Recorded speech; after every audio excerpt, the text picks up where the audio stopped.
Boy, bakit kaya papaputok tayo mga Pinoy? Para salubungin ang bagong taon. Ano kaya ang purpose na, di ba? Ang pagpapaputok, para, ano kaya, ano? Ewan ko, bro. Siguro dahil kinasanayan natin yan, tradisyon natin yan, di ba? Siguro lahat naman siguro ng mga Pinoy, kasanayan na yan, di ba? Oo, alam ko naman na tradisyon na natin yung mga Pinoy na magpaputok. Pero ano pa yung pinakamalalim na dahilan? Yan, yun ang gusto kong marinig sa iyo. Yan. Alam ko, alam mo yan, di ba? Hindi naman ako Google, Brad. Pero search natin, try natin search.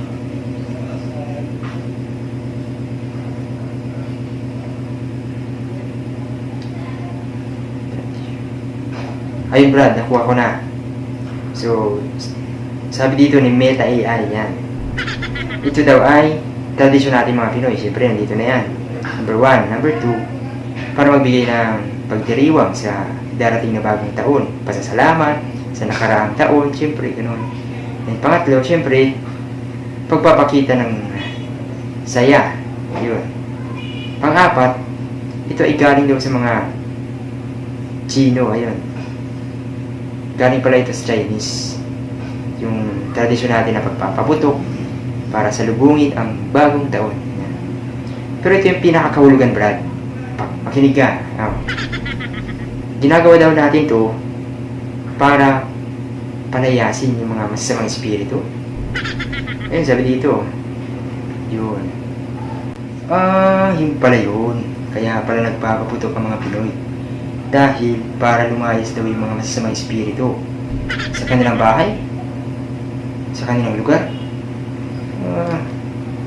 Pero paano naman lalayas yun? Espiritu nga sila eh. Di ba? Yung paputok, physical naman yun, di ba? Paano naman lalayas sila dun? Ewan ko. Paniniwala lang naman yun eh. Oo nga eh. Paniniwala lang yun ng mga tao. Di dapat pala magpaputok tayo hindi sa labas ng bahay. Kasi yung mga masasamang espiritu nasa labas na yun eh. Kung meron din naman sa loob, di ba? Dapat pati sa loob ng bahay magpaputok rin tayo. Ganun ba? Ay, oo nga no. Dapat pala magpaputok sa loob ng bahay, hindi sa labas. Oo nga no. Pero di naman kasi pwede yun na magpaputok tayo sa loob ng bahay. Delikado naman yun. Lalo na kung paputok natin yung magkano, kaya Piccolo, 5-star, delikado yun natin. Siguro, mas maganda kung it's better na lang na wag na lang. Kaya naman yung mga kwitis-kwitis lang, pwede na yan. Kaya naman yung mga maliliit na paputok, pwede na yun. Okay lang naman magpaputok. Pero dapat hindi yung mga delikado na paputok. Yung mga nakaka-disgrasya na hindi na dapat yun eh. Dapat maging maingat tayo, ano? Oh. Ayan, thank you for watching po. Please subscribe sa ating YouTube channel. Ayan. So, about naman dito sa topic na ito, yung paputok, diba? Napanood niyo naman. Pero, about naman sa pagpapalayas ng masamang espiritu.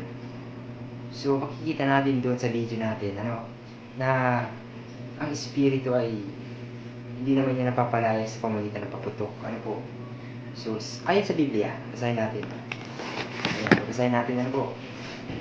Ano yung tamang paraan para yung mga masasamang espiritu papalayas yan sa bahay natin, sa lugar natin. Actually, hindi naman talaga laging nawawala yan. Actually, laging may masamang espiritu sa paligid ng mundo. Kasi nga, ang mundo ay, ang naghahari dito ay hindi naman ang Diyos. Actually, so yung kasamaan, ano po.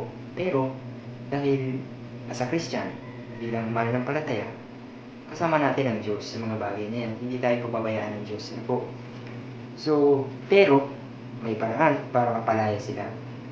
So, number 1, ang tamang paraan para mapalaya sa mga demonyo na yan o sa mga espiritu. Number 1 is kilalanin at sumampalataya kay Jesus. So, basahin po natin ang Marcos chapter 16. Basahin natin. Ayan. Marcos. Yun, sakto. Verse 17. Sabi dito, ang mga sumasampalataya ay magtataglay ng ganitong tanda ng kapangyarihan. Sa pangalan ko'y magpapalaya sila ng mga demonyo at magsasalita ng iba't ibang wika. So, sa pagpapalayas ng demonyo, hindi natin kayang palayasin yan, sa ating sarili lang.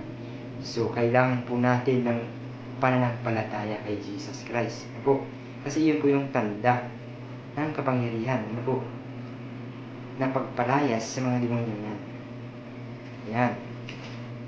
So, hindi po natin mapapalayas ang mga demonyo o mga masasamang espiritu kung hindi po tayo sumasampalataya sa ating Panginoong Hesus.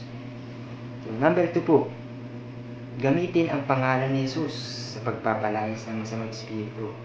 So, wala pong iba, bilang mga tao, bilang mga anak ng Diyos, ang magpapalayas lamang sa mga masasamang espiritu, sa mga demonyo, ay pangalan lamang po ng ating Panginoong Hesus. Pero, magagamit lang natin yun at magkakaroon lamang yun ng kapangyarihan kapag tayo ay tunay na sumasampalataya sa ating Panginoong Hesus. So, basahin po natin yung sa Gawa, chapter 19 po. Gawa. Ayan, nakiyan ang Gawa, chapter 19.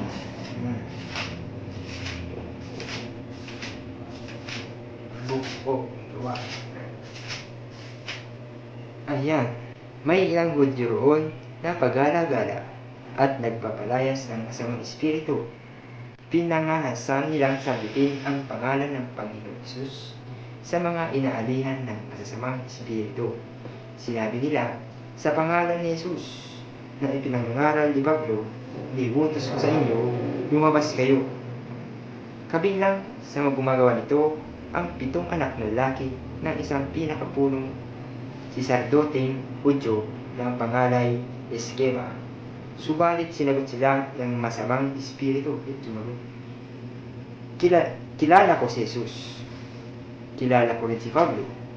Ngunit kayo, sino kayo? So, makikita po natin dito sa passage na ito, sa binasa natin sa Gawa, na yung mga Hudyo na ito, na hindi naman talaga sila sumasampalataya sa Panginoong Hesus, narinig lang nila, yung pangalan ng Panginoong Hesus, ginamit lang nila. Yun. Kaya sabi dito ng demonyo, kilala ko si Jesus. Kilala ko rin si Pablo. Ngunit kayo, sino kayo? So, hindi naniwala Hindi sumunod yung demonyo na pinapalayas nila kasi wala naman silang relasyon. Wala naman silang pananampalataya sa ating Panginoong Hesus. So, yun po ang pinakahalaga na dapat may pananampalataya tayo kay Jesus, sa ating Panginoong Hesus. Kilala natin siya. May tunay tayong relasyon sa Kanya. At kapag ginamit natin yung pangalan niya sa pagpapalayas ng masamang espiritu, susunod ang masamang espiritu na yun.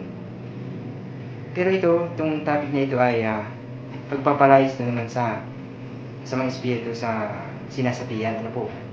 About naman dun sa mga kamalasan o ano man, yun ay mapapalayas din naman natin. Pero sa pamagitan naman ng panalangin, i-review natin yung masamang espiritu na yun sa pangalan pa ni Jesus. So, yun lamang po. Maraming salamat. And God bless po sa lahat.